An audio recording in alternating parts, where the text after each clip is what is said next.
Imagine that in the first official game of the new Premier League season, that Arsenal gets filled in.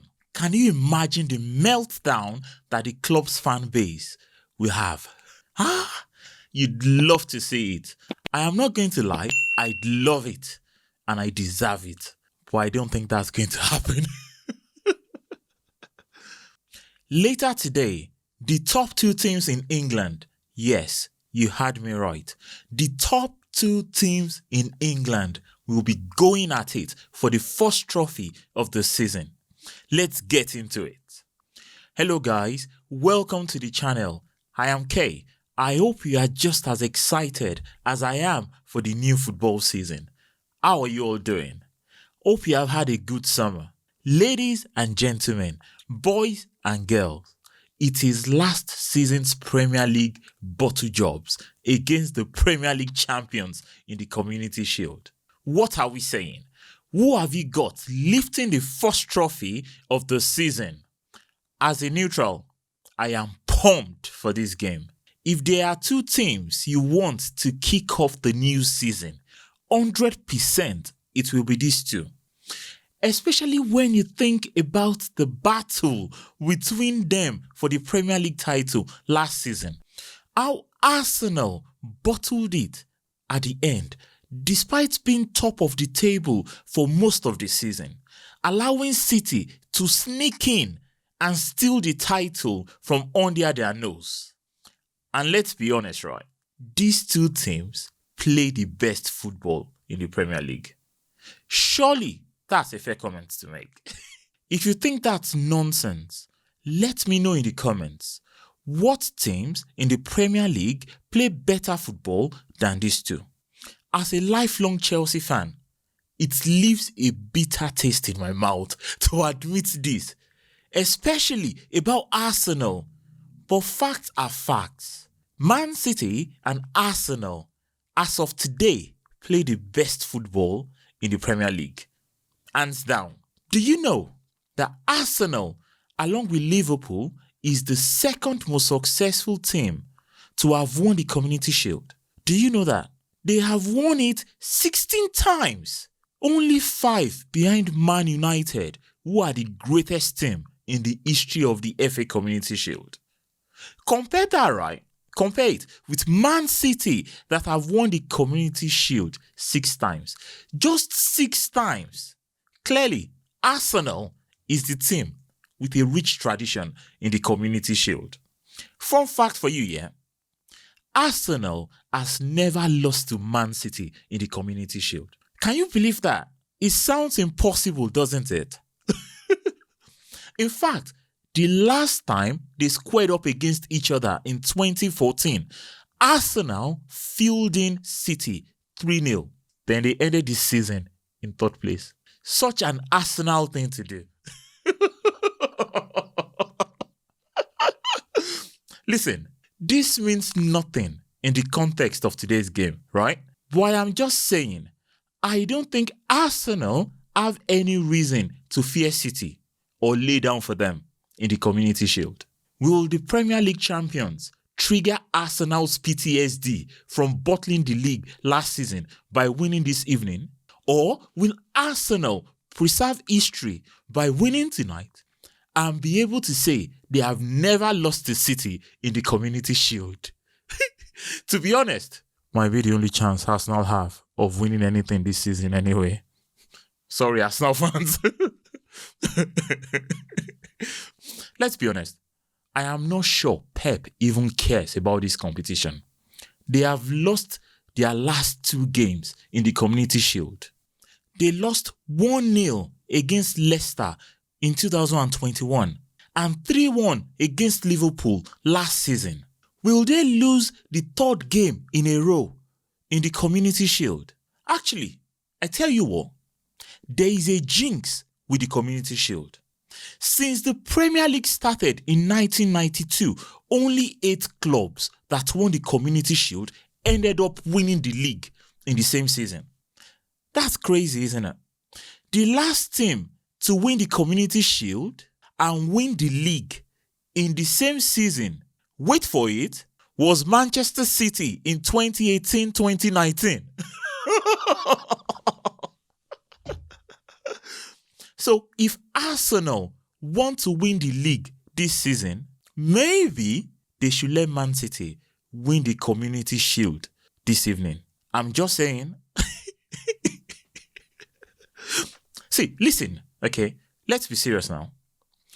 Because City won the treble last season, personally, I feel Arsenal need to win this game more than City.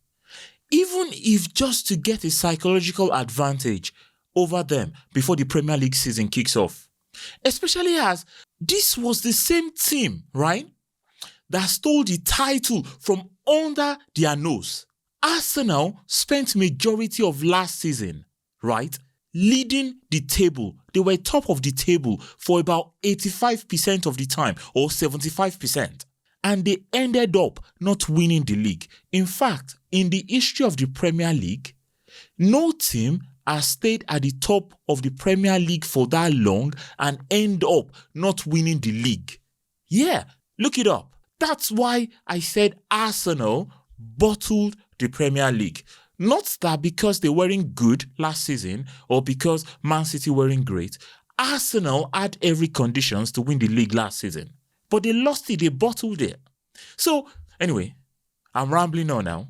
Back to my point, yeah? A terrible way for Arsenal to start the season would be for them to bend over and let them City do them in. Since the end of last season, both teams have changed.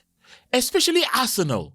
I think losing the Premier League hit them very hard. They got triggered. So much that Sugar Daddy Kroenke has opened his wallet and splashed the cash. They have spent over 200 million this summer.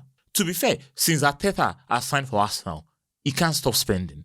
Okay, so that myth that Arsenal don't spend money.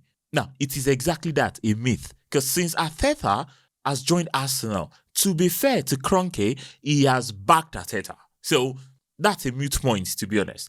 This summer, they've spent over 200 million already again.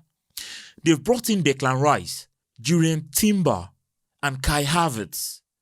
Man City also have spent around 120 million on Kovacic. We sold Kovacic to them to replace Gundogan and Josko Vardiol from Leipzig. I'm not being funny. Honestly, I'm not taking the piss, but I would like to see what Arteta can do with Havertz. I think it's a fair comment to say as a Chelsea fan. I think we can all agree that Havertz's time in England so far has been disappointing. Actually, it has been underwhelming. I know he scored the only goal in the 2021 Champions League final that won us the Champions League against Man City, and he also scored in the Club World Cup final, but that's literally the highlight of his time at Chelsea. He hasn't really been consistent or done much since then, really, has he? Havertz has been in the Premier League for a few seasons now, and I still do not know his favorite position. Is he an attacking midfielder? Is he a wide forward who enjoys occupying the right half space? Is he a second striker or an out-and-out centre forward? I have no clue. And I'm confident I am not the only fan that does not know Havertz's best position. Obviously, there's a talent in there somewhere. I am just not sure if his style of play suits the Premier League. Maybe he just came to the wrong club in Chelsea. Listen, I love my club, but I am not daft enough to think every player will be a fit for us. These are some of the questions I am hoping Mikel Arteta answers with the way he ends up using Havertz this season. Arsenal do have a major handicap in attack as Gabriel Jesus is injured, and that's a big loss for them because I think he's the perfect Arteta striker. Personally though, I think it is an ideal opportunity for Balogun to stake his claim for a place in the team. I do rate the kid a lot. I rate Balogun a lot. I watched a few of his games at Reims last season in Ligue 1, and the runs his close ball control, his power for such a young kid, his physicality is made for the Premier League. So I find it bizarre that Arsenal are actually open to selling him. In the news, the rumor was Inter are trying to buy him and Arsenal have a valuation of 50 million euro on Balogun, while Inter are only open to paying 25 million. Those Italian clubs, we know what they are like. They are a different conversation. I won't even get into that in this video. So I am surprised that Arsenal would be open to selling Balogun, especially now that Jesus is injured.